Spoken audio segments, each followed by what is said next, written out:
ലക്ഷദ്വീപിനെ ഇല്ലാതാക്കാനുള്ള നടപടികളിൽ നിന്നും ഒരിഞ്ചും പിന്നോട്ടില്ലെന്നാണ് കേന്ദ്രം ഭരിക്കുന്ന BJP സർക്കാർ പറയുന്നത്. ദ്വീപ് ജനതയെ പുറത്തു പുകച്ചു ചാടിക്കാനായി അഡ്മിനിസ്ട്രേറ്റർ പ്രഫുൽ പട്ടേൽ കൊണ്ടുവന്ന അവസാനത്തെ പരിഷ്കാരം വാഹനരഹിത ബുധനാഴ്ച എന്നതാണ്. അതായത് ഫെബ്രുവരി 25 ശേഷം ഒരു ബുധനാഴ്ചയും ദ്വീപിൽ മോട്ടോർ വാഹനങ്ങൾ ഓടിക്കുവാൻ പാടില്ല. ഓടിച്ചാൽ പിഴയായി 500 രൂപയായിരിക്കും കൊടുക്കേണ്ടി വരിക.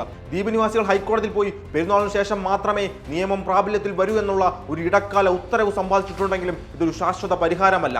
അഡ്മിനിസ്ട്രേറ്ററുടെ ഈ ഉത്തരവ് കാരണം പൊതുജനങ്ങൾക്കുണ്ടായിട്ടുള്ള പ്രതിസന്ധി ചെറുതൊന്നുമല്ല കേട്ടോ. ഭൂരിഭാഗവും മത്സ്യത്തൊഴിലാളികളായ ദ്വീപിലെ ജനതയുടെ ഉപജീവന മാർഗത്തിൽ വാഹനം ഒഴിച്ചുകൂടാൻ സാധിക്കാത്ത ഒന്നാണ്.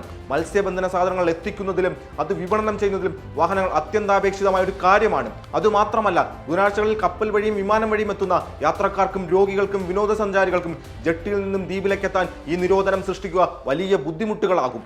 ആരോഗ്യ സംരക്ഷണം, മലിനീകരണം കുറയ്ക്കൽ എന്നിവ ലക്ഷ്യമിട്ടാണ് പുതിയ പരിഷ്കാരങ്ങൾ കൊണ്ടുവരുന്നതെന്ന് ദ്വീപ് അധികാരികൾ പറയുന്നുണ്ടെങ്കിലും ഇതിലെ വിരോധാഭാസം കഴിഞ്ഞ ആഴ്ചയാണ് സമ്പൂർണ്ണ മദ്യനിരോധനം നിലനിൽക്കുന്ന ലക്ഷദ്വീപിൽ മദ്യശാലകൾ അനുവദിച്ചുകൊണ്ടുള്ള പുതിയ ഉത്തരവിറങ്ങുന്നതും. ഇതുമാത്രമല്ല, സംഘപരിവാരം ഭരിക്കുന്ന കേന്ദ്ര ഭരണകൂടം ദ്വീപിൽ നടപ്പാക്കുന്ന ജനവിരുദ്ധ അതിക്രമങ്ങൾ, പ്രതിരോധത്തിന്റെയും ടൂറിസത്തിന്റെയും പേരിൽ ജനവാസ മേഖലയിലെ ഭൂമി ഏറ്റെടുക്കാനുള്ള നീക്കവും ലക്ഷദ്വീപ് ഭരണകൂടം ഇതിനോടകം തകൃതിയായി നടത്തുന്നുണ്ട്. അഗത്തി ദ്വീപിൽ 160-ലധികം കുടുംബങ്ങളാവും ഇതിലൂടെ പുറത്താവുക. തദ്ദേശവാസികളെ ദ്വീപിൽ നിന്നും പുറത്താക്കി വമ്പൻ കുത്തകൾക്ക് ദ്വീപിന്റെ മണ്ണ് വിൽക്കാനുള്ള പദ്ധതിയാണിത്. ട്രൈബൽ ലാൻഡ് ജനങ്ങളുടെ അനുമതിയില്ലാതെ ഏറ്റെടുക്കാൻ കഴിയില്ലെന്ന നിയമം നിലനിൽക്കെയാണ് ഈ കടന്നാക്രമങ്ങൾ. ദ്വീപ് നിവാസികളുടെ ട്രൈബൽ പദവി എടുത്തു കളയാനുള്ള നീക്കവും ഇതിനിടയിലൂടെ നടക്കുന്നുണ്ട്. തെങ്ങിൽ നിന്നും തേങ്ങയിടാനായി പോലീസ് സ്റ്റേഷനിൽ നിന്നും അനുമതി വാങ്ങേണ്ടുന്ന ഗതികേടുള്ള ഒരു ജനതയായി ലക്ഷദ്വീപ് നിവാസികൾ മാറിക്കഴിഞ്ഞിരിക്കുകയാണ്.